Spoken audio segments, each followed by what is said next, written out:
North Capitol Forum for having the four of us. Congratulations on your 20th anniversary. We're really excited, and I hope you do join us at Forum InCyber in San Antonio in June of 2025.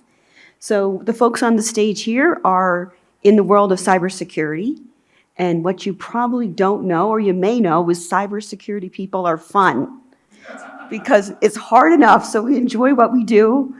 So you're going to have a great session today, and I'm glad to be the moderator. So just to set the stage, for a minute. So we heard today, how North America, Canada, U.S., and the United States, there's a $700 billion a year trade. We are the most influential partnership in the world in terms of trade. That's very significant, especially in this world with regional conflicts, especially cybersecurity is global. Looking at regional security is really important to us, and this is why I believe, the North Capitol Forum is focusing on today, a piece of its day on cyber.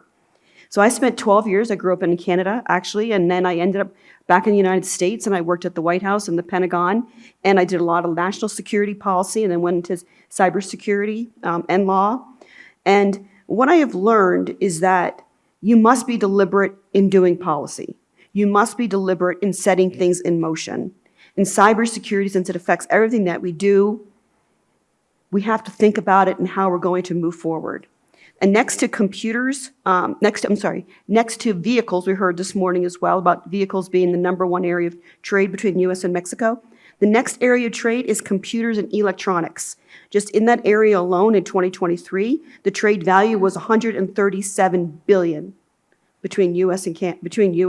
and Mexico in computers and electronics. That's very significant. Obviously, there's they gather parts here, and then they import it into the U.S. Cyber impacts all sectors: telecommunications, healthcare, transportation, energy, the financial sector. We saw recently with the CrowdStrike application update, where it even took down the airlines. Delta was out of commission for 4 days. We saw that happening with globalization when it first went out. It started actually over in Australia. We first started getting indications, and literally things were going, as the world was waking up, as the sun was moving around the globe, we saw things going down and going down and going down. And that's how cyber is so global. So as we know, cyber affects all sectors. So I'm gonna have these three wonderful panelists today. We have Cindy Rayo, who you heard is the partner at the supply chain group. She does trade investment and she's a trade investment and telecommunications lawyer right here in Mexico City, which is great for us. She's extensive experience in trade negotiations.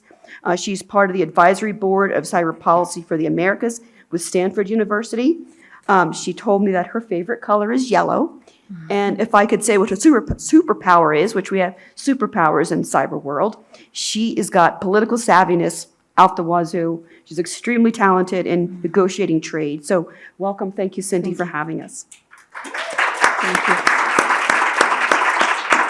And next we have Dr. Ram Krishnan. He is the director of the Institute of Cybersecurity at UT San Antonio, University of Texas, San Antonio. People that may or may not be familiar with UT San Antonio, it is a major research institution used by federal, state, and local, as well as international partnerships. So his superpower is that he is an extraordinary researcher, and his favorite color is blue. So thank you, Ron. And last but not least is Adrian Peters. He's the managing director and CISO, the Chief Information Security Officer at Vista Equity Partners. He came today from New York City, I believe, right, or Connecticut? That's right. Yeah, New York, yeah, okay. His favorite color is orange, but really his superpower, since he's the money man, his favorite color should be green. So we're going to call him the Green Machine. That was the first name, as people may not remember that, of the ATMs. First down in North America, when they first had ATMs, they were called the Green Machine. So with that, we're going to start our questions.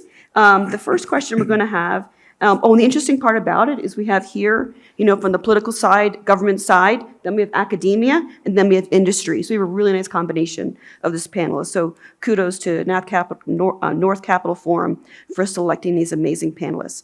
So we'll go down the row, if that's okay with this, folks. What perspectives Can you share on the value of international collaboration to serve our respective countries and our regions in national security and economic security in the area of cyber?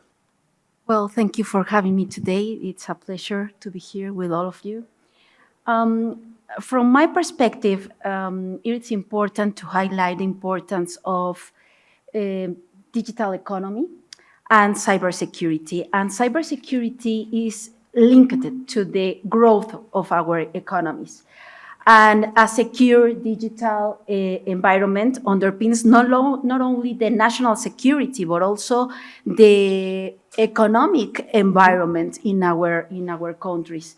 And this fosters trust, collaboration, as well as sustainable growth. And from an economic perspective, cybersecurity is crucial to ensuring the smooth functioning of our interconnected economies.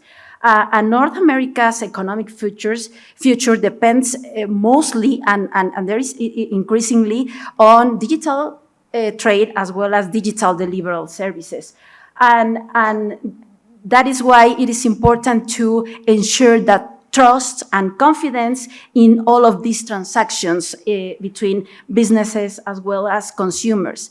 And if these transactions are disrupted by cyber threats, whether through an attack to systems, fintech systems, supply chains, or intellectual property, this will break out in entire industries. And this will, of course, cause significant economic losses. So in that sense, international collaboration becomes crucial to prevent such disruptions in North America. So by working together with academia, government, private sector, we can establish uniform protocols, exchange best practices, to learn how to address cyber threats in the North America region.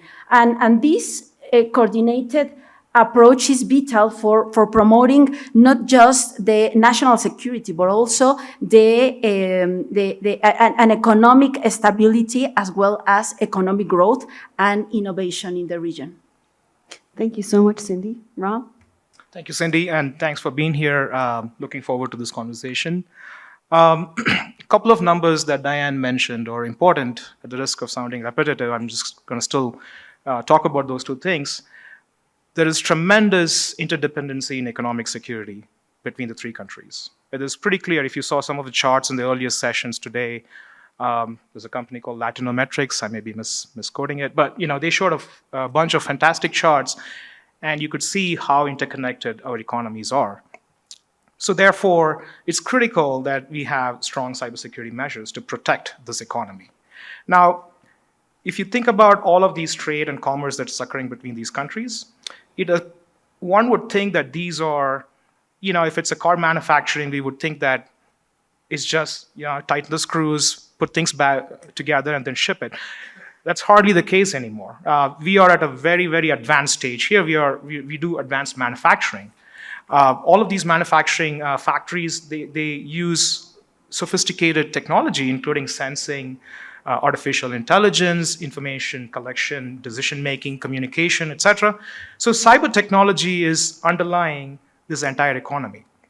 So when I'm hearing there's a lot of trade going on, the first question that's coming to my mind is there's a whole bunch of enterprise technology driving that. And who's protecting it? And isn't that critical, right? We do need to, as a trilateral relationship, we do need to establish, because of how mutually dependent we are, we do need to establish strong cybersecurity measures so that our economies are secured as well. So just that as a start off, and I'm happy to pitch in more later. Yeah. Great.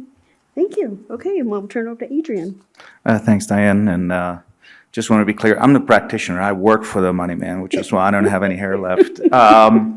But no, I mean, when I think about collaboration as a practitioner, the immediate things that comes to mind of how we as CISOs and as a community stand together to secure our critical infrastructure is really around a couple of components that come to mind, which is first, and probably really important to us, is information sharing, right?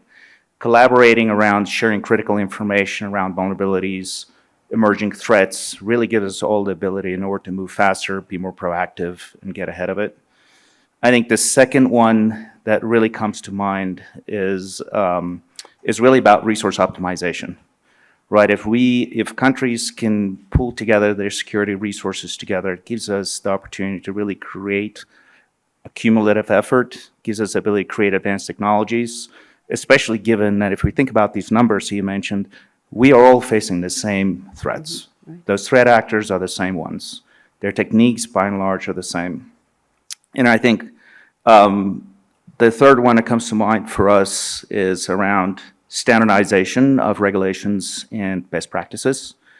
If we can harmonize around how we stipulate practices that we should follow within our industry and across the borders, it gives us an ability in order to have a normalized language through which we can talk about controls, talk about risks, and the methods by which we should address them, which leads to the last one, which is around how do we therefore then provide economic stability, right? So we've already talked about it a lot, so I'm not going to go into it, but at the end of the day, the goal here is in order to secure the technology infrastructure, which really runs the entire economy today.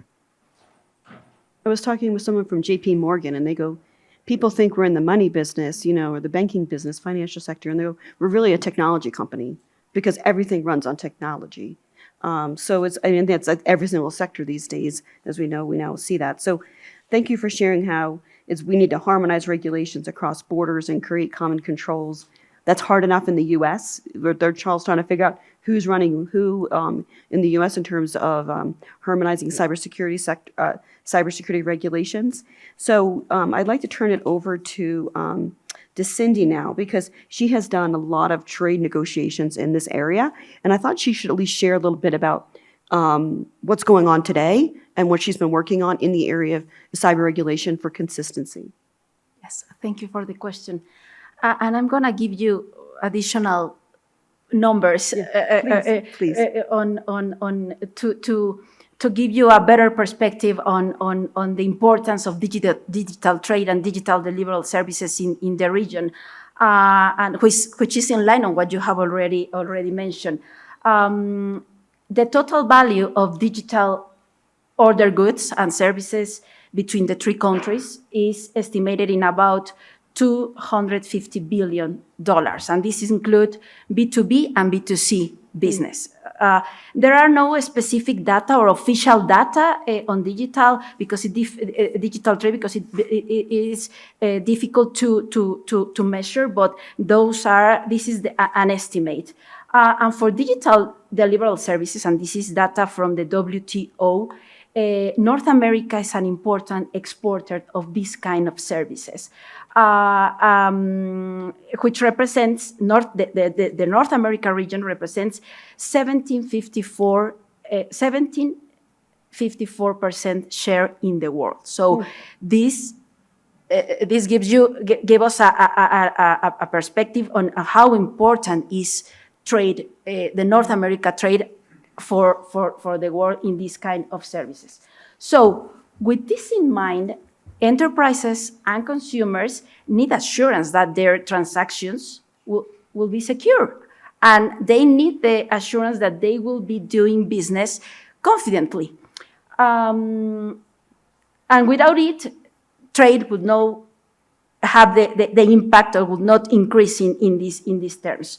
For example, an agreement like the USMCA, where we have provisions on cybersecurity, if we don't have the assurance that these transactions will be secure, the potential of these kind of agreements would struggle to realize the full potential for our economies. So it is important to create a secure and trust environment. And let me give you or mention five main points that I think that are crucial in this alignment on the importance as well of cooperation. And this is something that is already addressed on many provisions under the USMCA.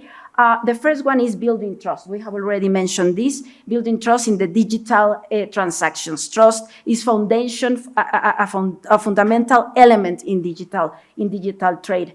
Another important issue is facilitating cross-border data flows. And Yes. this is something that is provided as well is in the USMCA. So we need effective cybersecurity measures to foster cross-border data flows. Without this, the data flows could be jeopardized, affecting or hindering the trade transactions as well, the ability that, for example, SMEs could participate in the international trade or cross-border digital trade. Another important topic is mitigating cyber threats. You have already mentioned that are inherently cross-border in nature because it comes from one border and transcends to another or target another entity in different territories. So here we need collaboratory efforts to share information about the kinds of threats. Regulatory alignment as well. I'm not going to be repetitive, but I think that this is something that is already provided in these kind of agreements. And this regulatory alignment to try to standardize or to adopt common standards across the region in a fragmented or a fragmented regulation. So it is important to try to align standards. And finally, but not less important, is economic growth and innovation. Here,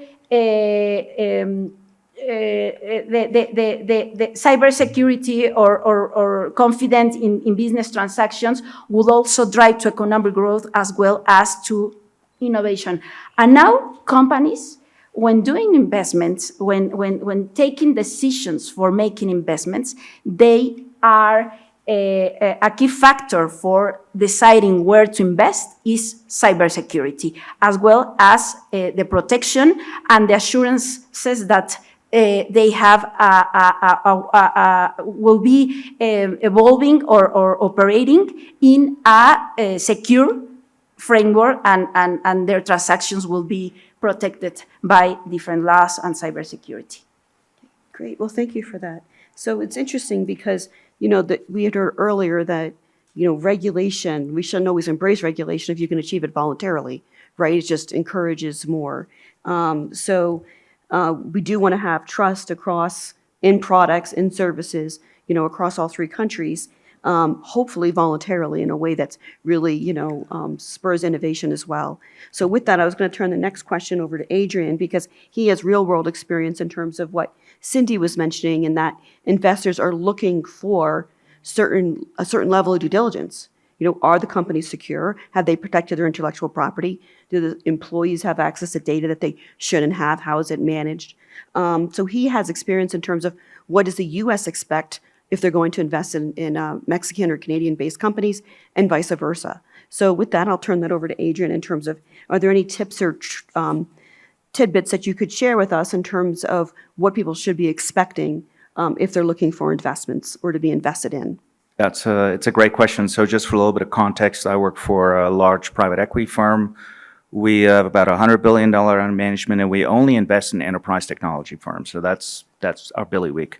And my job is to oversee the cyber risks within those organizations from the time we start looking at them, doing due diligence, all the way through the ownership and eventually through the exit.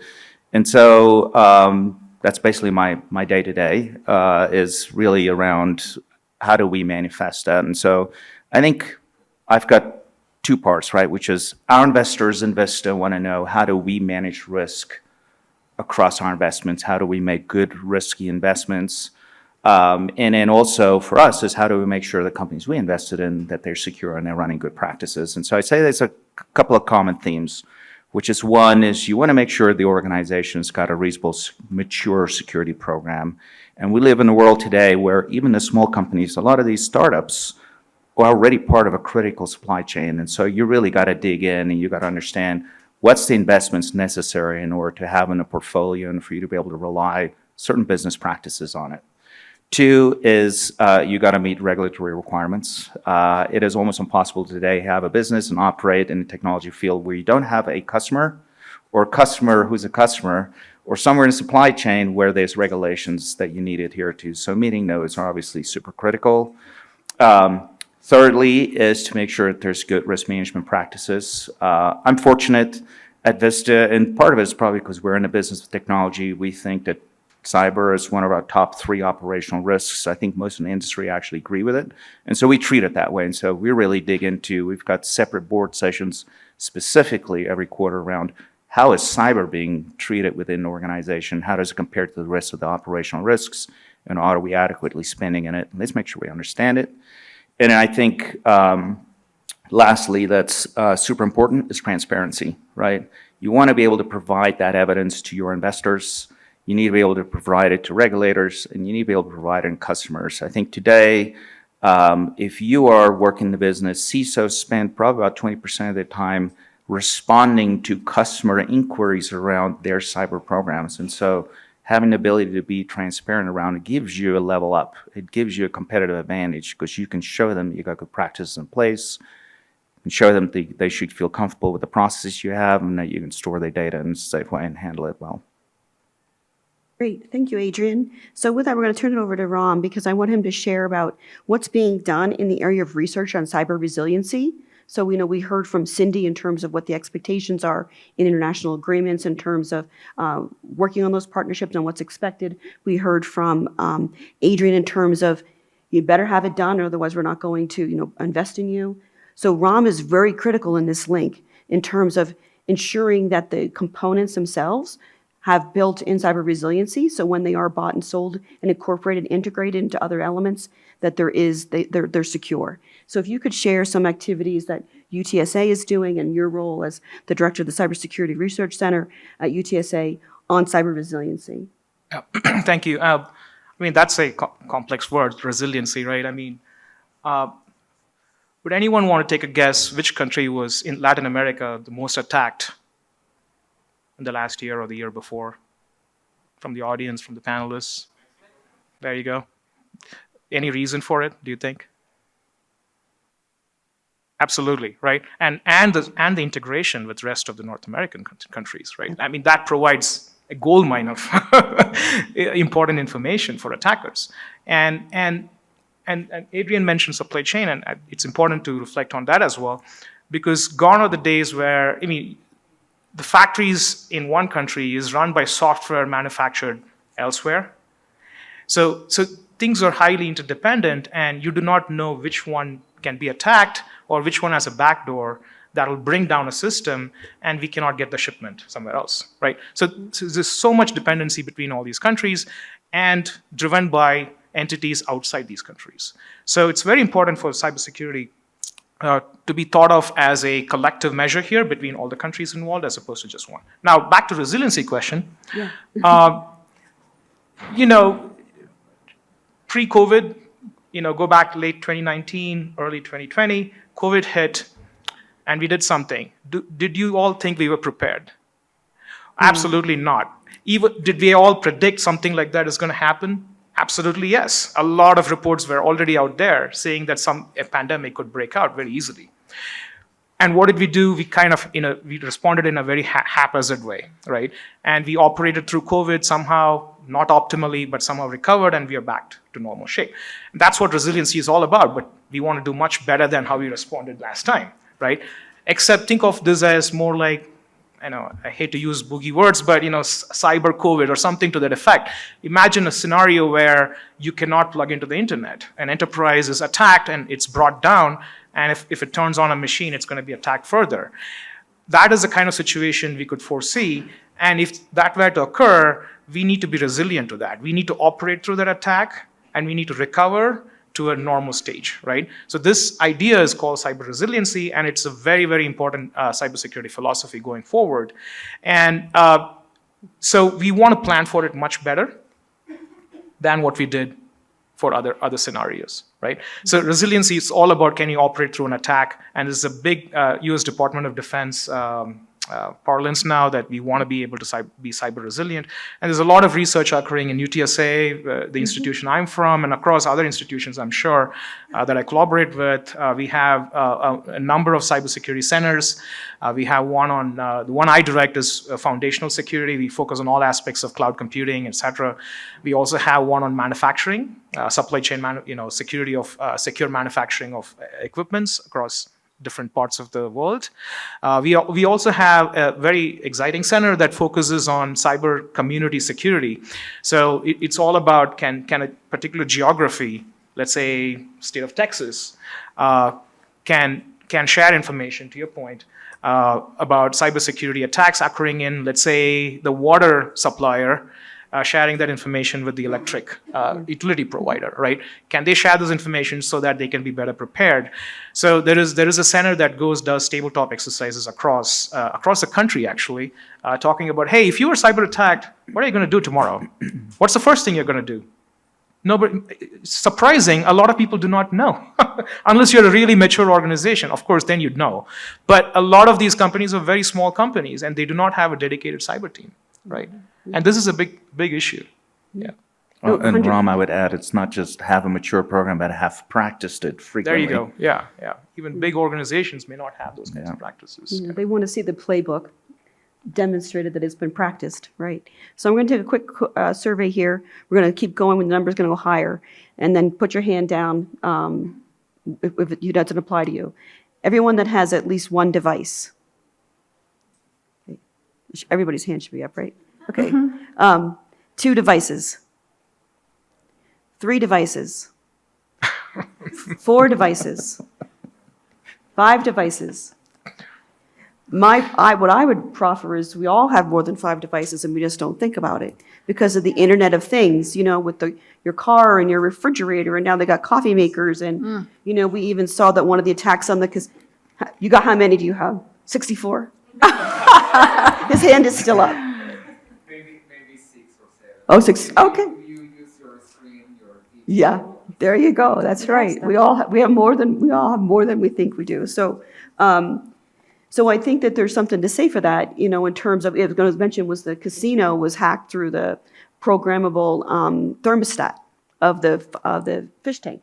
So I mean, it's like. And then they ended up going through and then getting to the crown jewels in terms of the financial data. So everything, this interconnected world, look for the weakest link. So in that regard, you can see why we love cyber. And that's why we can have conferences that could last a week, because it's so much fun to talk about and there's so much activity going on. So with that, I'm going to have everybody give a 3-minute closing response in terms of what we could do better and what we could look forward to. One of the panels that I heard earlier was, as United States, Canada, and Mexico, in terms of our trade and our opportunities, we're leaving too much on the table. There's a lot at stake here. And talk about global security, regional security. If we could be stronger even more than that, 700,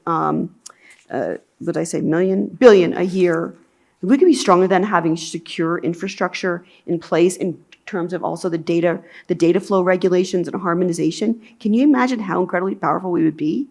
It would just be phenomenal. So with that, I'm just going to go, we'll start with Adrian. How about that? We'll end with you, the politician at the end.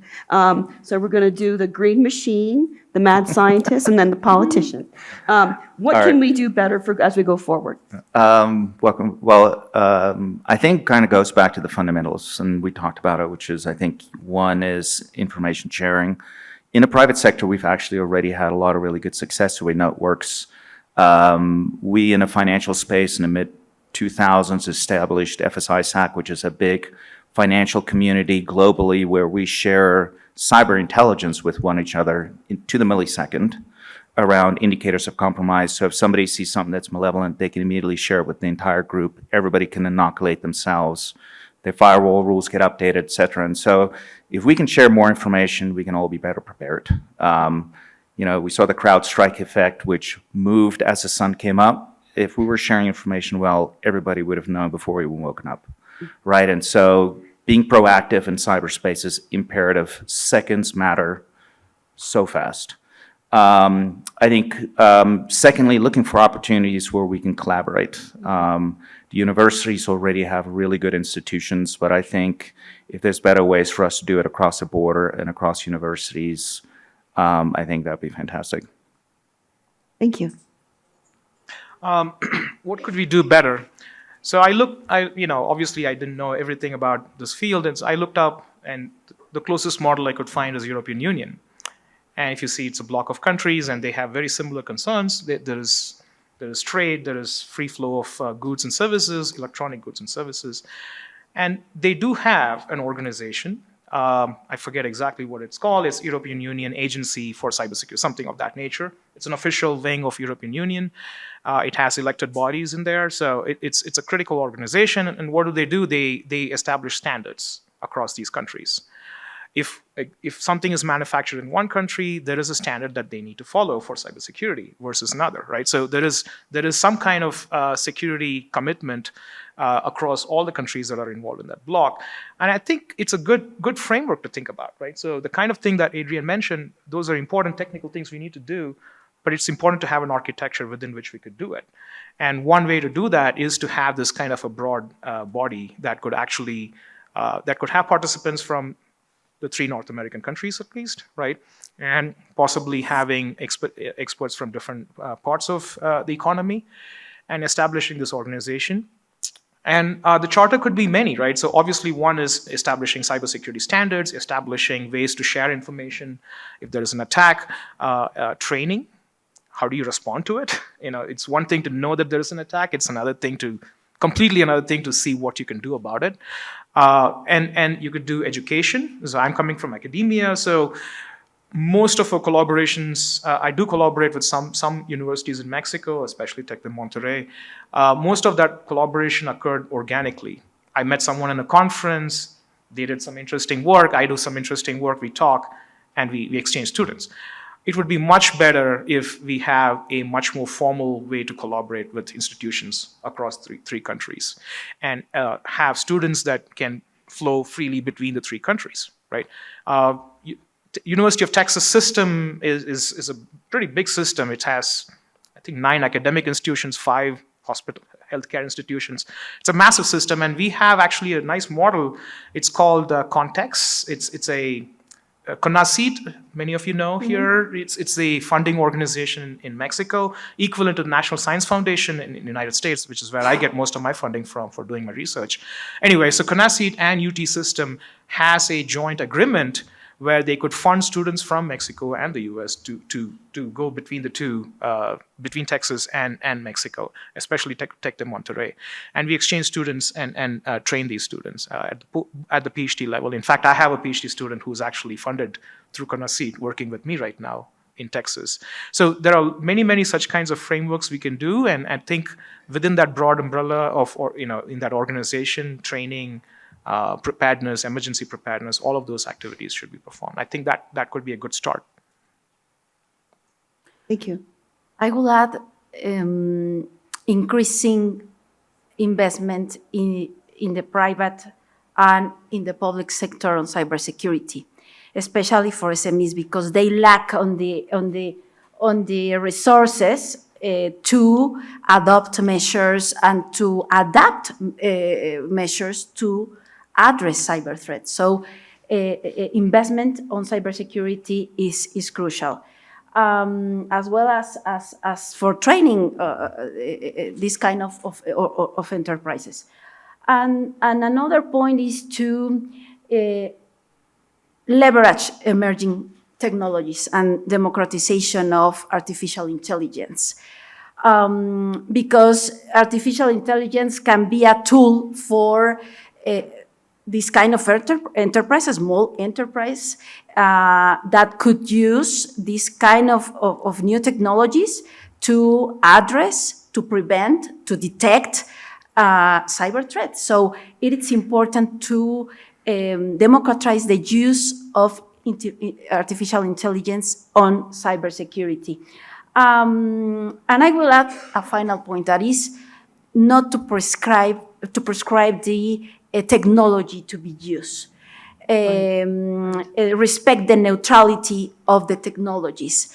And this is something that should be seen in a broader perspective. The prescriptive approaches on the kind of technology that should be used for addressing cybersecurity should be avoided, and respect the neutrality of the technologies in the whole region. Can I add you. a sentence to what Cindy, just absolutely. one quick, you talked about investment. I think that's a critical thing. You know, I was asking you which was the most attacked Mexico. That was 14 million attacks last year. And right now there are 260,000 jobs in the broad field of cybersecurity. I mean, this is massive, right? And already there is estimates about how this, we have been talking about general trade and exchanges. Cybersecurity trade is going to be a big deal. Yes. Between the three countries going forward because of how much of these attacks are going on. So increased investment is pretty critical, yeah. Yeah. So there's a lot ahead of us. Have you heard? There's a lot of challenges, but cybersecurity professionals, as I said, that they enjoy what they do because we have to do a lot of teaming. It's multidisciplinary, a lot of different talent to make it work. So I always encourage people to join our field of cybersecurity professionals because I think we're really making a difference. And I just know that North America, Canada, US, and Mexico, we can plan and be deliberate ourselves and make sure that we continue to grow and prosper as a unit. So I want to really thank Cindy for being here, and Ram and Adrian, because they're truly our experts, and I know I really appreciated hearing their insights. So thank you so much. Thanks for For having us. moderating. Thank you all.